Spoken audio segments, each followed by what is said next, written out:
Ya, di segmen ini kami akan ajak Anda untuk bergabung dengan rekan-rekan kami untuk menyimak kabar menarik dari sejumlah daerah. Sudah ada Farah Manhila dari TV One Biro Surabaya dan juga Wana Sari dari TV One Biro Medan. Kita ke Surabaya terlebih dahulu. Selamat pagi. Farah, ada informasi menarik apa dari Anda? Silakan. Iya, selamat pagi Joel dan juga pemirsa. Ada dua informasi dari wilayah Jawa Timur. Informasi pertama, pemirsa, seorang warga menemukan 4 jenis bom aktif di kantor Kecamatan Puspo, Kabupaten Pasuruan, Jawa Timur. Diduga bahan peledak jenis ranjau darat tersebut merupakan peninggalan zaman Belanda. Pagar kantor Kecamatan Puspo, Kabupaten Pasuruan, Jawa Timur terpaksa harus dipasangi garis polisi usai ditemukan 4 bom aktif pada Jumat pagi. Diketahui 4 bom tersebut terdiri dari berbagai jenis, diantaranya 2 mortir dan ranjau darat. Meski kondisinya sudah berkarat, diduga masih memiliki daya ledak cukup dahsyat. Bom ini ditemukan Untung Suharso, salah satu warga desa setempat, ketika sedang menggali tanah untuk pondasi pagar kantor kecamatan. Selanjutnya, kejadian dilaporkan ke Mapolsek Puspo. Berdasarkan temuan, diduga kuat bom aktif itu merupakan peninggalan zaman Belanda kala lalu. Tim Jibom Gegana Satbrimo Polda Jatim akhirnya melakukan disposal atau pemusnahan di bekas tambang jauh dari permukiman penduduk di Desa Cengkrong, Kecamatan Pasrepan, Kabupaten Pasuruan. Bom diledakkan hingga terdengar radius beberapa kilometer. Petugas mengimbau kepada warga bila menemukan alat peledak segera melaporkan ke Mapolsek terdekat atau Koramil setempat.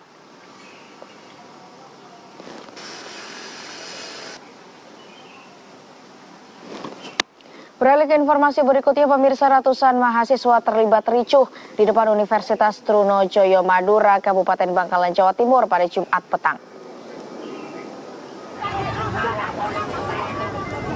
Insiden berawal saat mahasiswa Fakultas Teknik sedang menggelar ospek outdoor di lokasi untuk para mahasiswa baru.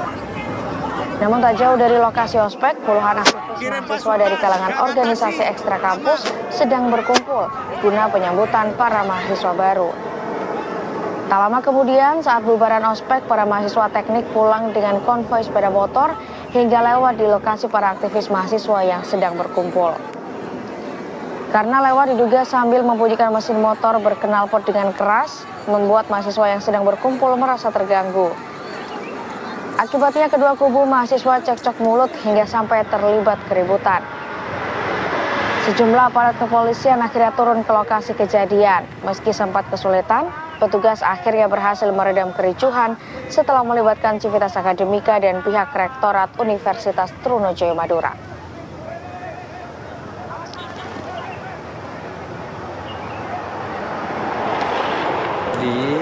Sempat terjadi kesalahpahaman ya antar mahasiswa karena kebetulan memang pulangnya bareng sehingga akhirnya akses jalan cukup padat.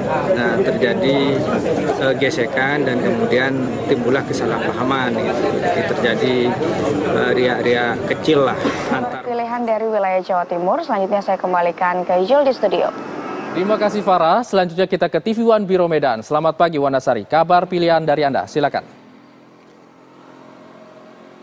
Selamat pagi Hizul dan pemirsa, kabar pilihan dari Medan ini terkait kebakaran 6 rumah toko di kota Medan yang terjadi pada Jumat petang. Diduga api berasal dari korsleting salah satu bengkel di daerah tersebut.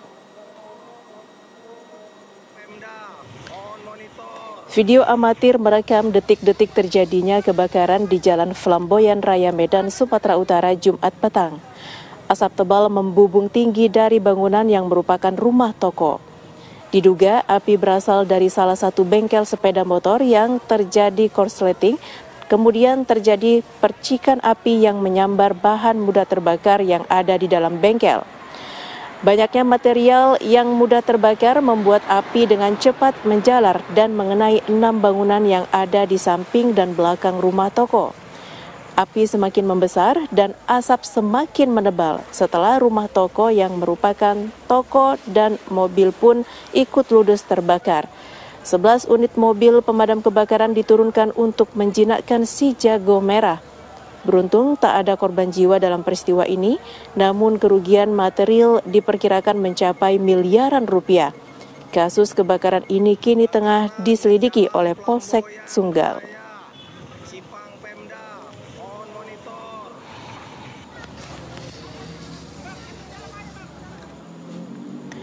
Dari Medan selanjutnya kita beralih ke Aceh. Pemirsa, pemerintah Kabupaten Aceh Barat dan Pertamina melakukan sidak di sejumlah hotel, kafe, dan restoran di Kota Meulaboh. Sidak dilakukan terkait penggunaan LPG bersubsidi tabung 3 kg di industri tersebut.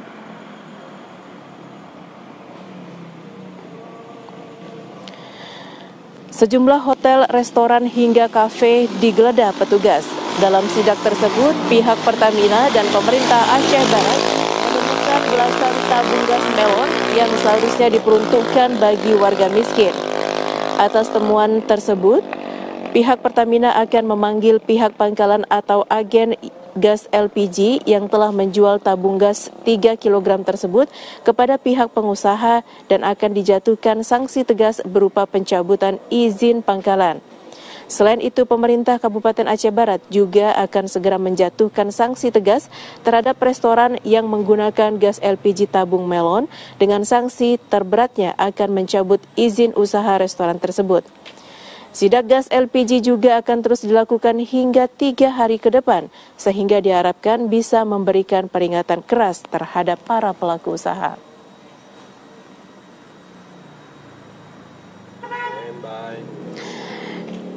Ya, itu tadi 2 kabar pilihan dari Biro Medan. Baik, terima kasih. Wana Hari mengabarkan langsung dari Medan. Sebelumnya ada Farah Manhila mengabarkan dari Surabaya. Selamat bertugas kembali rekan-rekan.